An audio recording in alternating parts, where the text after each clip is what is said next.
This is Province Sports columnist Ed Willis with the weekly video from around the NHL, and guess what? We're going to talk about the subject everybody seems to be talking about in the NHL these days, and that's Evander Kane. And I want to preface my remarks by saying that any grown man who wears a tracksuit in the middle of the day, as long as they're not a retiree in Florida, deserves to be mocked, but this story has taken on obviously larger dimensions.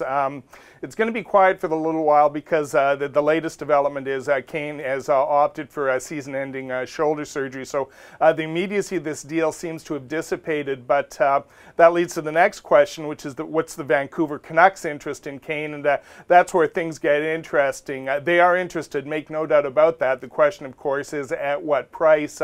For them to make this happen, they're going to have to come out of their comfort zone, and it'll probably take something like Bo Horvat in a first-rounder or Jake Virtanen in a first-rounder, and that might be a little too rich for their blood. But when you look at the other side of the coin, Kane ticks an awful lot of boxes for this team.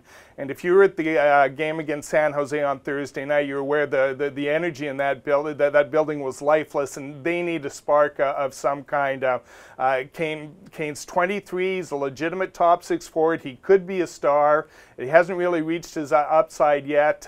You know, there's the Vancouver factor there. Like I said, an awful lot of boxes for the Canucks.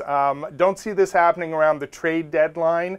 It'll probably happen around the draft, and you know, that's what the Canucks are going to have to decide about their future. But it'll really bear watching. So we'll stay tuned for this one. And this is Ed Willis signing off.